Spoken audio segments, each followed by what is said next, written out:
You got a business, you got a website to support that business. You need people coming into that website to support that business. And that's the question we're going to tackle right now with this is Dan Carbone. Hey, everybody. How many leads should I be getting from my website?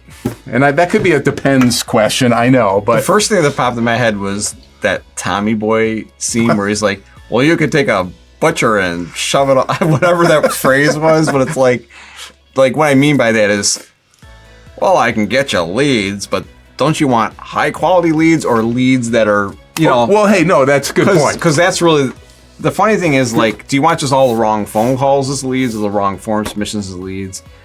But it's like, how do you get highly qualified leads, right? But we'll stick with the question, how many leads should I give my website? We'll stick with the question, but I'm just going to plant that because that's another question that absolutely. we won't be able to cover in this video. But, great point.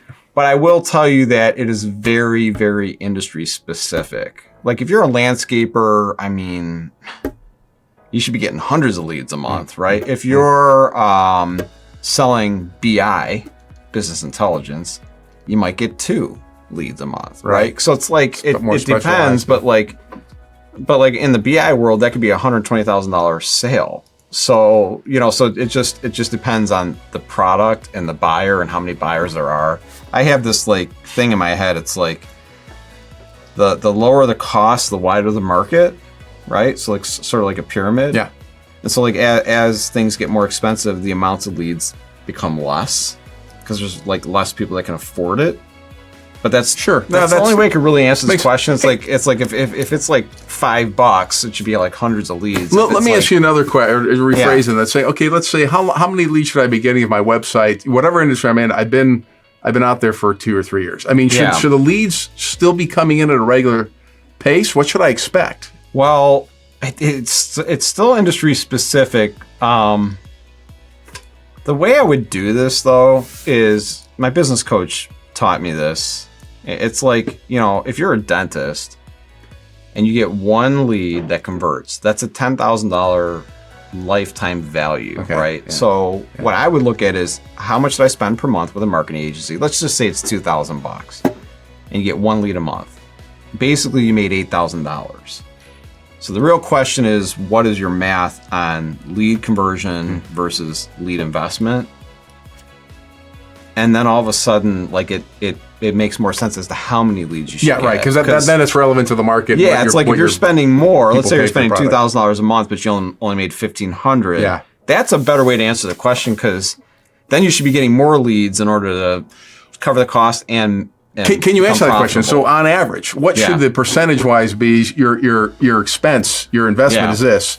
What should you be shooting to get out of it to know it's worth it? Well, everybody thinks differently, and it's amazing to me. But we have clients that some are like all in. Like I get it. I like triple my revenue. Let's go. Let's add another 1,000. Let's add another 1,000, and we'll just click it up, and all of a sudden it's like they're doubling and tripling everything, right? Yeah. And we have other clients where it's like an expense. Like I can only stay at it doesn't matter if I made 50,000. I can only stay at 1,000 because that's what I budgeted for. Yeah. But if you spend another 1,000, maybe we can make another 50,000. Right. And they won't. So there's 2 mindsets in there. This is such a loaded question on so many fronts. But what I would personally do is say, if I could double my revenue, or even increase it by 25%, and I only had to put a fraction of that in to do that. Yeah. Then I would keep doing it until that peaks. I have one buddy of mine, he spends $150,000 on Google Ads a month. Wow.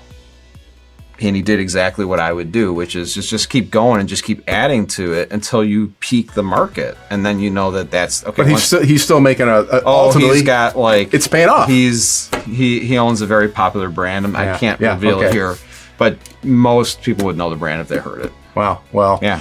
So there you kind of have your answer, which is like, it is. You got to look at your situation. What are you putting in? What are you getting out? And, what do you think you should be getting out? I want to tell you one more thing before we wrap it up.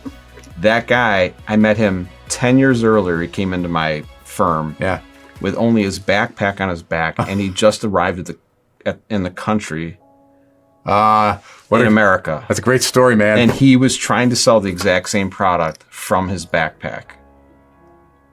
That is a cool story. Yeah. That's one of those inspiring stories. That's when I knew that's the right way to do it. And if you're just brave enough to do it, I mean, you should be increasing your revenue as you do it. We went way over on this, guys, but I think it was important for you because that's a cool story. Yeah, I love that story. That's very inspirational. So, hey, if just, check out your situation, see how you're feeling about it. And then if you think you should be doing a little better, maybe talk to this guy a little bit because he's pretty good at this stuff. So take care, everyone.